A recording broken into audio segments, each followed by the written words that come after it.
Good evening students. हम लोग इस सेशन में इकोनॉमिक सर्वे डिस्कस करेंगे। इकोनॉमिक सर्वे यूपीएससी के लिए इम्पोर्टेंट तो है ही, बीपीएससी के लिए क्यों इम्पोर्टेंट है जरा उसको हम लोग एन्यूमरेट कर लें। तो 68 बीपीएससी के लिए इकोनॉमिक सर्वे इम्पोर्टेंट इसलिए है क्योंकि नंबर वन, इसमें बहुत सारा जितना भी सेंट्रल गवर्नमेंट प्रोग्राम्स है, जितना भी केंद्रीय सरकार की सरकारी परियोजना है, वो सबका समीक्षा है इसमें।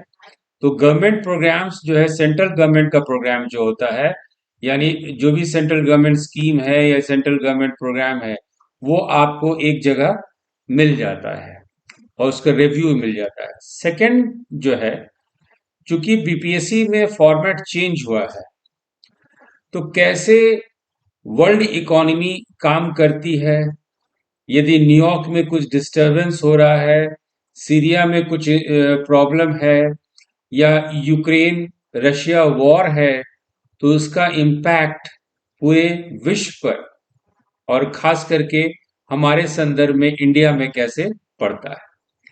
तो चूंकि बीपीएससी का फॉर्मेट चेंज हो गया है और लगता है इट इज लाइकली कि कॉज एंड इम्पैक्ट जो है, इकोनॉमिक फिनोमिना पे भी क्वेश्चन हो या किसी सिद्धांत प्रिंसिपल्स पे ये कोई क्वेश्चन हो, तो गवर्नमेंट प्रोग्राम्स के लिए और कैसे अर्थव्यवस्था काम करती है, उसके लिए हम लोग को इकोनॉमिक सर्वे जानना जरूरी है।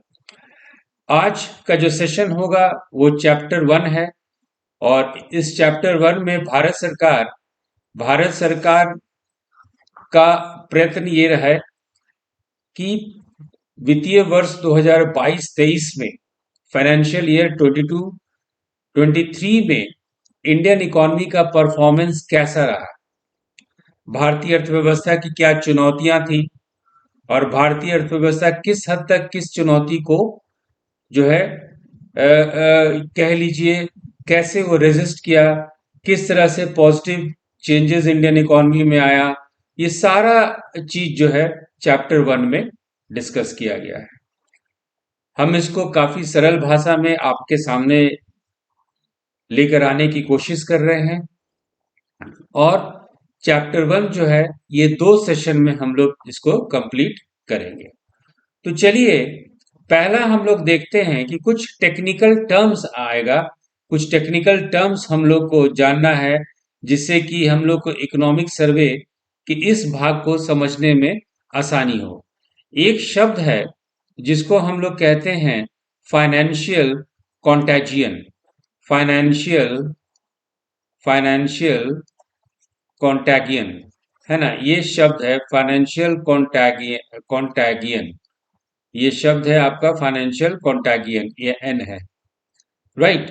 तो फाइनेंशियल कॉन्टैगियन होता क्या है? क्या होता है कि मान लीजिए हम लोग बात करते हैं वर्ल्ड इकोनॉमी की, विश्व अर्थव्यवस्था का, और वर्ल्ड इकोनॉमी में किसी एक भाग में भी किसी तरह बाजार में किसी तरह का डिस्टरबेंस हो, मार्केट में डिस्टरबेंस हो, उसके सप्लाई चेन में या डिमांड में या परचेसिंग पावर में या इन्फ्लेशन में, तो नेगेटिव, ये फाइनेंशियल कॉन्टैगियन जो शब्द है ये नेगेटिव इसका अर्थ निकलता है कि यदि कहीं भी एक डिस्टरबेंस है मार्केट में, तो उसका इम्पैक्ट जो होता है धीरे धीरे धीरे धीरे धीरे धीरे पूरे विश्व में चला जाता है। तो financial contagion, it is the spread of market disturbances from one country to the other. ये होता है फाइनेंशियल कॉन्टैगियन का अर्थ। अब हम लोग दूसरा एक इंफॉर्मेशन लेंगे। वो इंफॉर्मेशन आपका ये है कि आप जानते हैं कि सेंटर का एक पॉलिसी है, सेंट्रल गवर्नमेंट भारत सरकार का एक पॉलिसी है कि इन्फ्लेशन का जो टारगेट है, इन्फ्लेशन का टारगेट हमेशा 4% तक रहना चाहिए। लेकिन इसका एक अपर बैंड भी दिया हुआ है, अपर बैंड दिया गया है ±2%। तो 4% is an ideal way, ideal state है, और 4% टू 6% तक जो है, 6% आपका अपर टॉलरेंस जोन है। तो दूसरा एक इंफॉर्मेशन ये है। तीसरा एक आपको स्कीम पर चर्चा करेंगे जो आगे हमारे लिए जरूरी है, वो है वो है ECLGS। इसका फुल फॉर्म है इमरजेंसी। इमरजेंसी इसका फुल फॉर्म है emergency credit line guarantee scheme. इसका फुल फॉर्म है emergency credit line guarantee scheme.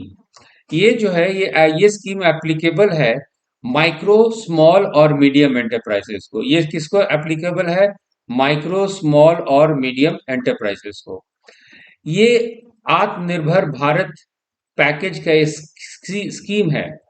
जब हमारा देश कोविड-19 पैंडेमिक को झेल रहा था, when our economy was suffering under COVID-19 pandemic, तो ऐसे स्थिति में आत्मनिर्भर भारत स्कीम आया था, जिसके तहत प्राइम मिनिस्टर नरेंद्र मोदी द्वारा emergency credit line guarantee scheme लाया गया था। यूनियन कैबिनेट लेके आई थी, led by our Prime Minister Sri Narendra Modi, and he applied this emergency credit line guarantee scheme to the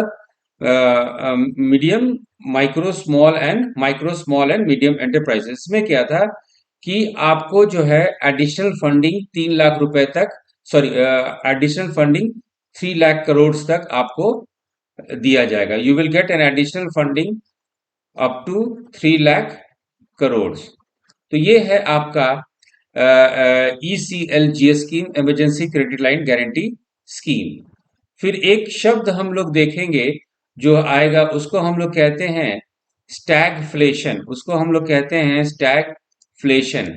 stagflation क्या होता है? स्टैगफ्लेशन वैसे सिचुएशन को डिस्क्राइब किया जाता है जब जब आपका इकोनॉमी में इन्फ्लेशन है, generally the price of all the commodities are high. जब प्राइस राइज हो जाता है, जब मूल्य में वृद्धि रहती है, एक सिचुएशन ऐसा जब इन्फ्लेशन भी हो, मुद्रास्फीति भी हो, और साथ साथ में इकोनॉमी आपका स्टैग्नेंट हो, इकोनॉमी में बढ़ाव नहीं हो रहा है, तो ऐसे स्थिति में क्या होता है कि इन्फ्लेशन के कारण प्राइस अप हो जाता है, परचेसिंग पावर डाउन हो जाता है।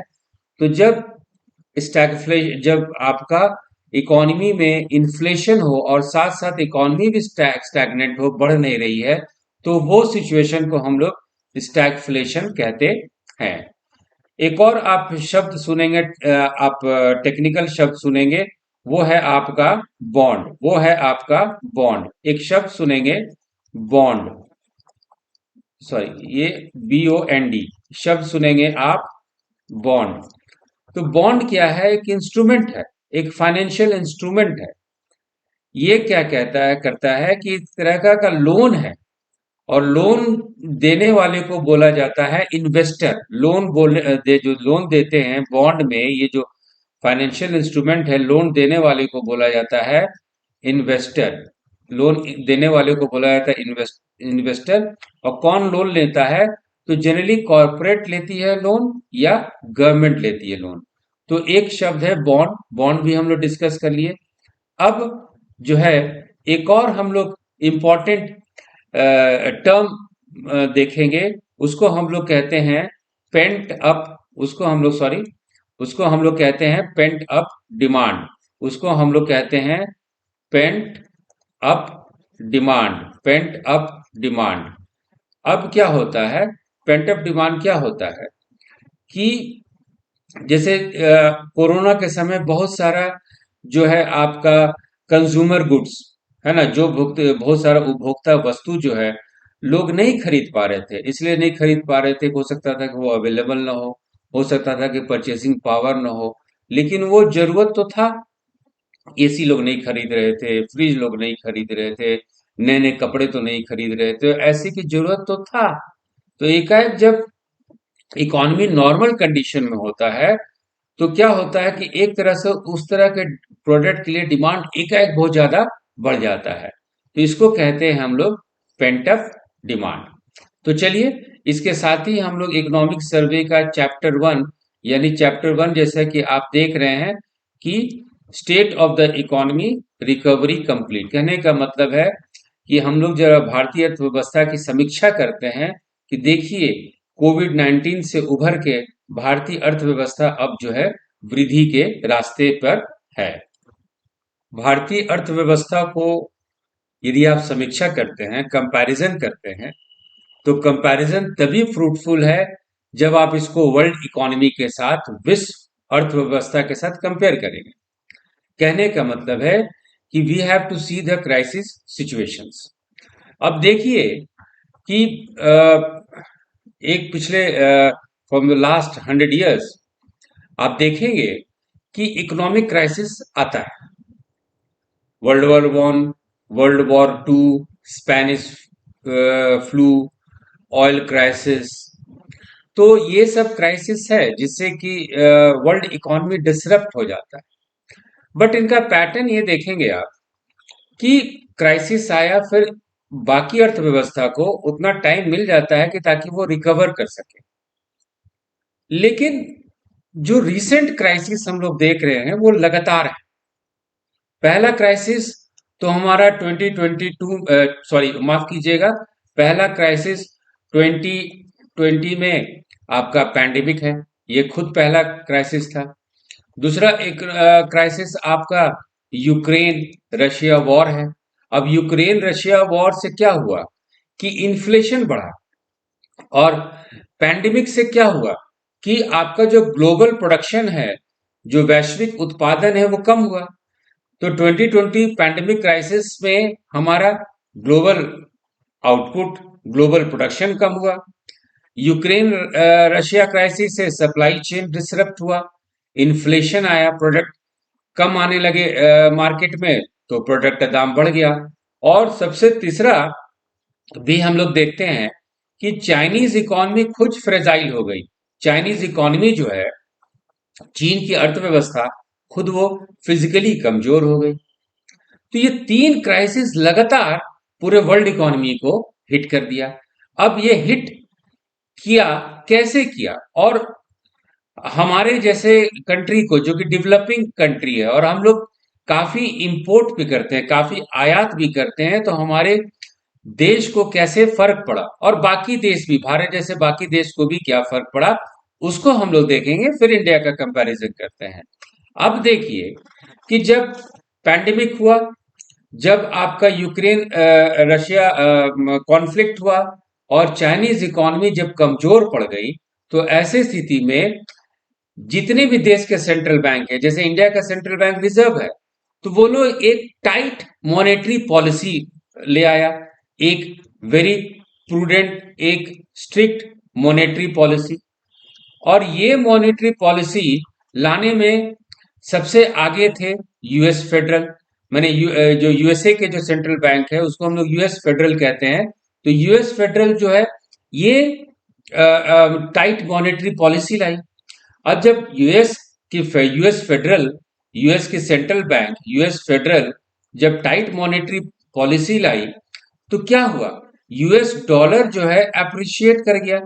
यूएस डॉलर अप्रिशिएट किया, यूएस डॉलर अप्रिशिएट किया करने का मतलब कि यूएस डॉलर हमारे जैसे भारतीय रुपए के लिए और महंगा हो गया।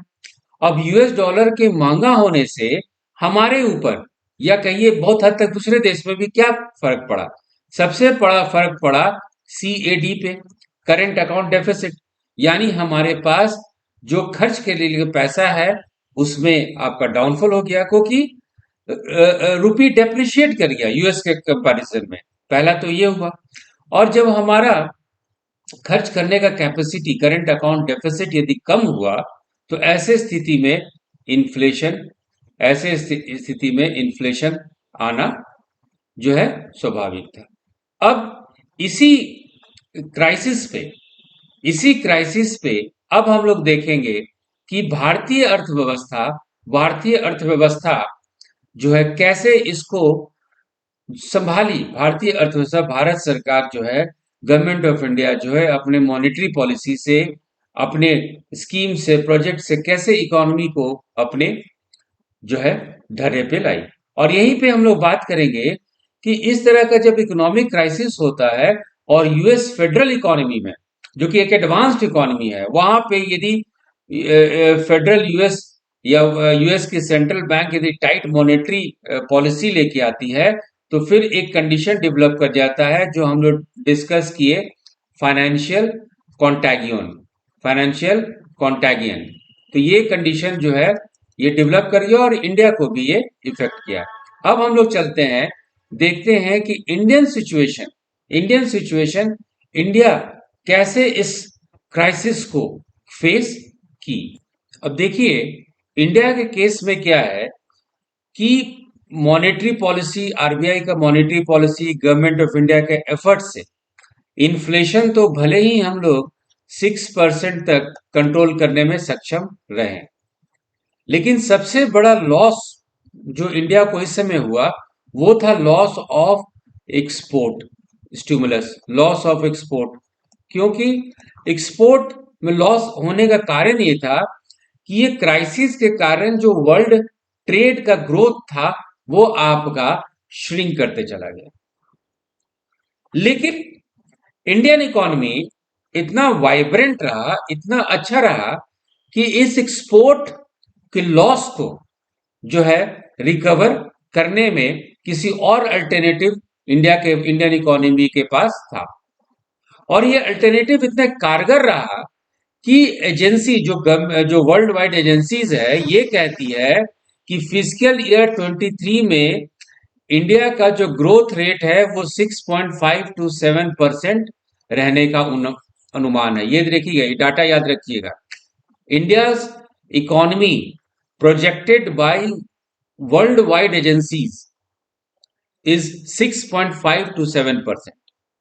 अब ये हम लोग कैसे इसको अचीव कर पाने का सोच रहे हैं, या जो वर्ल्ड वाइड एजेंसी जो कह रही है कि इंडियन इकोनॉमी का ग्रोथ रेट 6.5 to 7% है, इसके पीछे कारण क्या है? इसके पीछे कारण ये है कि इंडिया में जो प्राइवेट कंजम्पशन है, जो व्यक्तिगत जो उपभोक्ता है, जो आप व्यक्तिगत उपभोग के लिए, प्राइवेट कंजम्पशन के लिए जो इस्तेमाल करते हैं, ये प्राइवेट कंजम्पशन जो है ये बढ़ चुका है। और ये प्राइवेट कंजम्पशन क्यों बढ़ चुका है? इसलिए कि इंडिया में यूनिवर्सल वैक्सीनेशन है, कोविड का यूनिवर्सल आपके यहाँ वैक्सीनेशन था, और यूनिवर्सल वैक्सीनेशन होने के कारण इंडिया में जो मार्केट कंडीशन, जो बाजार का जो आपको फील मिलता है, जैसे restaurant, hotel, shopping mall, cinema, ये सब कुछ धड़ल्ले से चल पड़ा। अब देखिए, वैक्सीनेशन के कारण और क्या हुआ? वैक्सीनेशन के कारण ये हुआ कि जो माइग्रेंट वर्कर्स थे, जो सिटीज में, बड़े बड़े शहरों में प्रवासी जो मजदूर काम करते थे, वो वापस अपने कंस्ट्रक्शन साइट पे चले गए। और कंस्ट्रक्शन साइट पे जाने का एक और कारण था कि यहाँ पे हाउसिंग मार्केट, यानी घर का, कंस्ट्रक्शन का, रियल एस्टेट का जो है डिमांड बढ़ गया। तो ये जो नया दो फैक्टर आया, इस फैक्टर से इंडियन इकोनॉमी काफी हद तक संभल गया। अब हम लोग देखते हैं कि एक और गवर्नमेंट का पॉलिसी था, वो था आपका कैपिटल एक्सपेंडिचर। वो था आपका कैपिटल एक्सपेंडिचर। कैपिटल एक्सपेंडिचर, जिसको कि हम लोग शॉर्ट फॉर्म में इसको बोला जाता है कैपेक्स। कैपेक्स जो कैपेक्स था, गवर्नमेंट ऑफ इंडिया का जो कैपिटल एक्सपेंडिचर था, वो जो है 63.4% से बढ़ा। और ये बहुत बड़ा एक ग्रोथ फैक्टर रहा इंडियन इकोनॉमी के लिए। और अब देखिए कि दूसरा जो फैक्टर रहा वो रहा कि जो credit growth micro, small and medium enterprises को दिया गया था, वो भी हाई रहा। करीब क्रेडिट ग्रोथ जो है 36% से बढ़ा। और यहाँ पे हम लोग को आत्मनिर्भर भारत स्कीम का जो स्कीम है, जो हम लोग शुरू में डिस्कस किए थे, emergency credit linked guarantee scheme, जो micro, small and medium enterprises को दिया जाता था, ये भी आपका बढ़ गया। तो इस तरह से जो है इंडियन इकोनॉमी रीबाउंड की। इंडियन इकोनॉमी अपने लीक पे जो है दो कारण से आई। पहला कारण था कि प्राइवेट कंजम्पशन बढ़ा, और दूसरा था गवर्नमेंट का पॉलिसी के कारण इंडिया में कैपिटल फॉर्मेशन होने लगा। इंडिया में पूंजी का निर्माण होने लगा और ऑब्वियसली प्राइवेट कंजम्पशन आपका था। अब ये सब का नेट रिजल्ट क्या हुआ? नेट रिजल्ट ये हुआ कि इंडिया में एम्प्लॉयमेंट जो है वो बढ़ गया। तो एम्प्लॉयमेंट बढ़ गया और कुछ गवर्नमेंट का इंपॉर्टेंट स्कीम्स था। गवर्नमेंट का कौन कौन इंपॉर्टेंट स्कीम था? तो एक तो आपका मनरेगा, MGNREGS, Mahatma Gandhi national rural employment guarantee scheme, फिर आपका पीएम किसान योजना, पीएम गरीब कल्याण योजना, ये सब जो है इसके कारण से इंडियन इकोनॉमी जो एम्प्लॉयमेंट देखते हैं वो बढ़ गया। और याद रखिएगा कि कंट्रीब्यूशन ऑफ पीएम किसान योजना and contribution of PM Garib Kalyan Yojana, this fact has been endorsed by the United Nations Development Programme also. फिर एक और जो प्रोग्राम है, हर एक प्रोग्राम को हम लोग आगे समीक्षा करेंगे अकॉर्डिंगली इकोनॉमिक सर्वे का समीक्षा के दौरान। दूसरा एक और इंपॉर्टेंट स्कीम था, वो था national family family health survey, है ना। नेशनल फैमिली हेल्थ सर्वे, इसका डाटा यदि आप देखेंगे, नेशनल फैमिली हेल्थ सर्वे, इसका डाटा यदि आप देखेंगे तो इसमें भी जो है वेलफेयर प्रोग्राम्स का हम लोग को बढ़ावा देखने को मिलता है।